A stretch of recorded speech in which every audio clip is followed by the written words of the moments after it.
ஒரு ஊட்டச்சத்து நிபுணரா சில மேடைகளில் பேசியிருக்கேன். ஆனால் இதுதான் என் முதல் அரசியல் மேடை.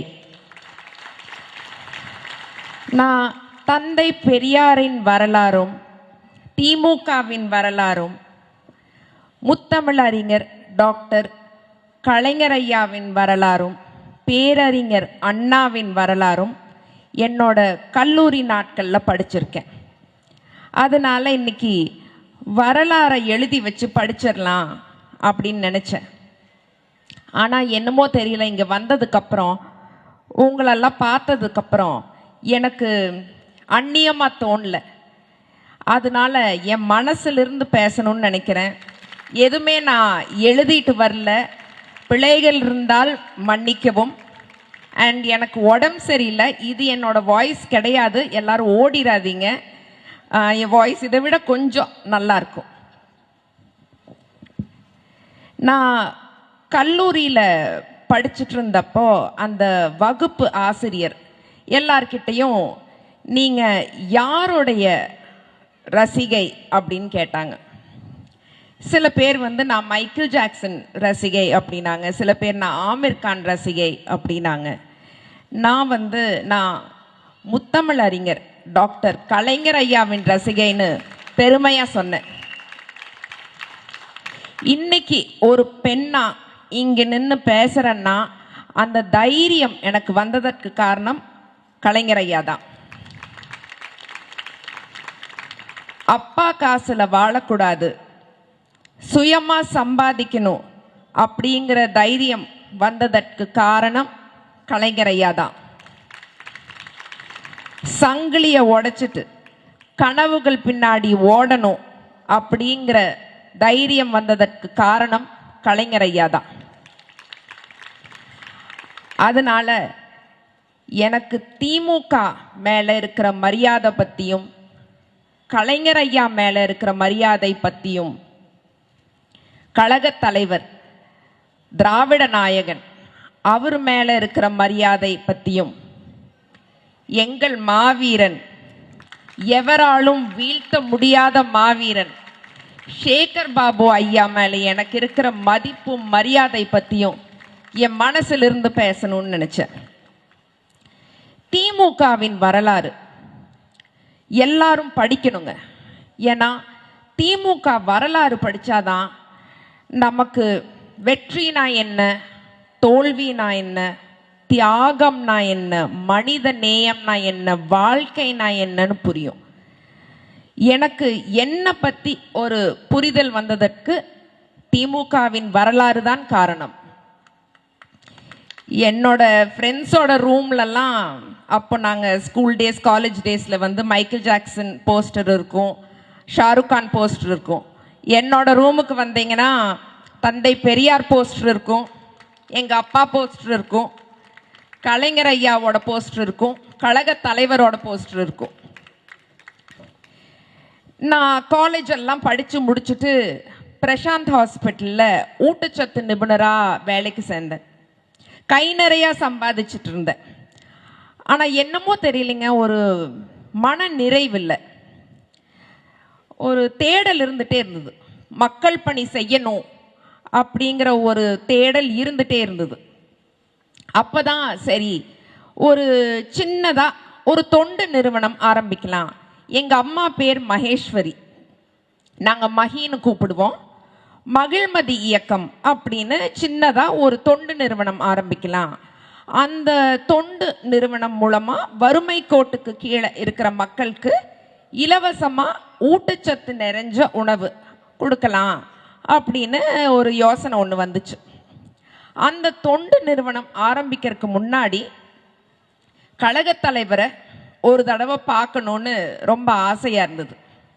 உடனே என் ஃப்ரெண்டு கிட்ட சொன்னப்போ அவ ஆமாம்மா சிஎம் பார்த்துட்டு அப்படின்னா, அப்போ நம்ம ஆளுங்கட்சி கிடையாது. நான் உடனே சொன்னேன், நான் சிஎம் பார்க்கணும்னு சொல்லியே தலைவரை பார்க்கணும்னு தானே சொன்னேன். என் தலைவர் சிஎம் கிடையாது. என் தலைவர் நேற்று, இன்று, நாளை, நான் உயிரோட இருக்கிற வரைக்கும் நம்ம கழக தலைவர் தான் என் தலைவர். உடனே நான் செல்வி அம்மாக்கு ஃபோன் பண்ணேன். அவங்க தான் எனக்கு தலைவரை பார்க்கறக்கு அப்பாயின்மெண்ட் வாங்கி கொடுத்தாங்க. போய் உட்கார்ந்து கொஞ்ச நேரம் பேசினேன். அந்த கொஞ்ச நேரத்தில் எனக்கு அவ்வளோ மோட்டிவேட்டிங்காக, அவ்வளோ என்கரேஜிங்காக பேசினார். எனக்கு மட்டும் இல்லைங்க, கெரியரில் ஜெயிக்கணும்னு நினைக்கிற ஒவ்வொரு பொண்ணுக்கும் தாயுள்ளம் கொண்டவரா, ஒரு தகப்பனா தலைவர் எப்போதுமே இருந்திருக்கிறார். இப்போ சமீபத்தில் கூட வாடகை ஆட்டோ ஓட்டிட்டு இருந்த பெண்களுக்கெல்லாம் சொந்த ஆட்டோ வாங்கி கொடுத்துருக்கிறார். தலைவரோட புதுமை பெண் திட்டம், மகளிருக்கு பல திட்டங்கள். தலைவர் இஸ் a true feminist. தலைவர் பதவி ஏற்ற அந்த தருணம் ரொம்ப சவாலான தருணம். கொரோனா வந்து அப்போ உச்சியில் இருந்துச்சு. நான் உயிரோட இருப்பேனா, நீங்க உயிரோட இருப்பீங்களா யாருக்குமே தெரியல. அந்த டைம்ல தான் தலைவர் சிஎம் ஆகி கொரோனாவை கண்ட்ரோல் பண்ணார். பாஜக தலைவர் என்ன பண்ணிட்டு இருந்தாருங்க, வாங்க எல்லாரும் ஜாலியா பால்கனியில நின்று விளக்கு பிடிக்கலாம் அப்படின்னாரு. விளக்கு பிடிக்கிறதுக்கு இது வாங்க நேரம், நம்மள செத்துட்டு இருக்கோம், விளக்கு பிடிக்கலாம் அப்படின்னு கூப்பிட்டாங்க பாஜக தலைவர். அப்புறம் என்ன சொன்னாரு, வாங்க எல்லாரும் சேர்ந்து கூட்டமா ரத யாத்திரை போலாம். கூட்டம் கூட்டமா ரத யாத்திரை போய் எல்லாரும் செத்தாலும் பரவாயில்ல, அவருக்கு வந்து அவரோட ரிலிஜனை வளர்க்கணும், இதுதான் முக்கியமா இருந்தது. எல்லா ரிலிஜனுக்கும் மரியாதை தர ஒரே தலைவர் கழக தலைவர் தான். விவசாயிகளுக்கு மரியாதை தர ஒரே தலைவர் நம் கழக தலைவர். மீனவர்களுக்கு மரியாதை தர ஒரே தலைவர் நம் கழக தலைவர். ஆரோக்கியத்துக்கு மரியாதை தர ஒரே தலைவர் நம் கழக தலைவர். திராவிட மாடல் ஆட்சிதான் தமிழ்நாட்டை காக்கும். திராவிட மாடல் ஆட்சிதான் பெண்களை காக்கும். திராவிட மாடல் ஆட்சி தான் இந்த நாட்டை காக்கும். அடுத்து மாண்புமிகு அறநிலையத்துறை அமைச்சர் எங்கள் மாவீரர் சேகர் பாபு ஐயா அவர்கள். ஒரு மனிதன் எப்படி இருக்கணும் அப்படிங்கறதுக்கு ஒரு உதாரணம் வந்து சேகர் பாபு ஐயா அவர்கள். ஒரு மனித நேயவாதி, மிகவும் எளிமையான மனிதர், உழைக்கும் கரங்கள் கொண்ட ஒரு அற்புதமான மனிதர். எனக்கு அவரோட பேச்சு கேட்கறதுக்கு ரொம்ப பிடிக்கும். டிவி போட்டு அவர் பேச ஆரம்பிச்சோன்னா ஒரு 2 நிமிஷம் கை தட்டிகிட்டே இருப்பேன்.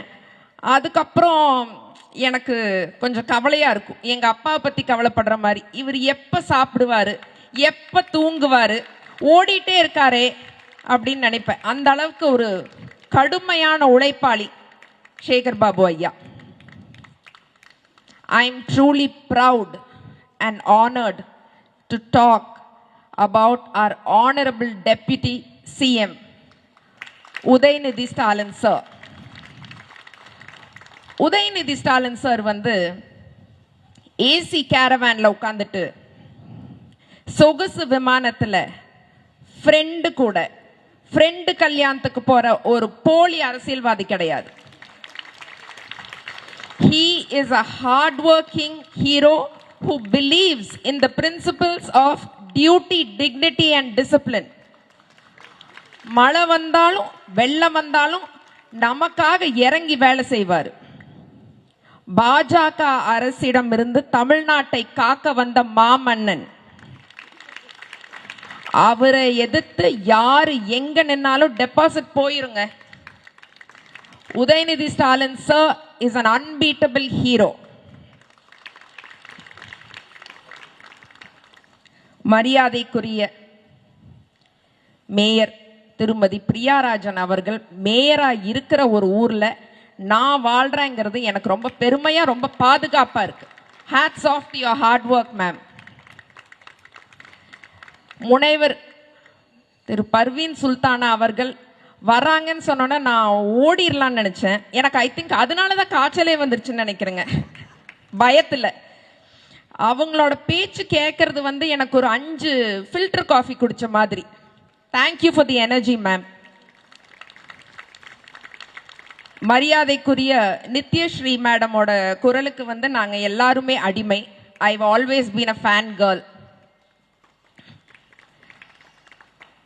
குமரி மேமோட பேருக்கு பக்கத்துல என்னோட பேர் இருக்கிறது வந்து அப்பாக்கும் எனக்கு ரொம்ப சந்தோஷமா இருந்துச்சு. நாங்க ஒரு பிரியாணி ஆர்டர் பண்ணி சாப்பிட்டோம். ஒரு வெற்றி வாகை சூடின மாதிரி இருந்துச்சு. தேங்க்யூ மரியாதைக்குரிய குமரி மேம். மரியாதைக்குரிய அமுதா மேம் நேற்று எங்கள் வீட்டுக்கு வந்தாங்க. அவங்க ஆளுமையை பார்க்கறதுக்கு எனக்கு அவ்வளோ வியப்பாக இருந்தது. What a lady. இந்த ஃபங்க்ஷன் நல்லா நடக்கிறதுக்கு அமுதா மேம் தான் காரணம். ஒரே ஒரு சின்ன விஷயம் சொல்ல விரும்புகிறேன். இப்போ எல்லாரும் ஒரு ஸ்டேட்மெண்ட்டை பிடிச்சிட்டாங்க, ஒரு fashionable statement. We want change. Change is good only if change is efficient. எதுக்குங்க மாற்றம் வேணும்? எம்ப்ளாய்மெண்ட்ல தமிழ்நாடு நம்பர் 1, எஜுகேஷன்ல தமிழ்நாடு நம்பர் 1, பொருளாதார ரீதியா தமிழ்நாடு நம்பர் 1. மாற்றம் வேண்டாம். ஏன்னா தலைவரோட government is a perfect flawless government. We don't want change. We definitely don't want change. இது திராவிட மண். வெற்றி நமக்கே. புரட்சி தமிழன் என்னுயிர் தோழன் சத்யராஜ் அவர்களின் மகளாகவும் ஒரு தமிழ் மகளாகவும் தமிழ்நாட்டின் நலன் காக்க உழைப்பேன். நன்றி, வணக்கம்.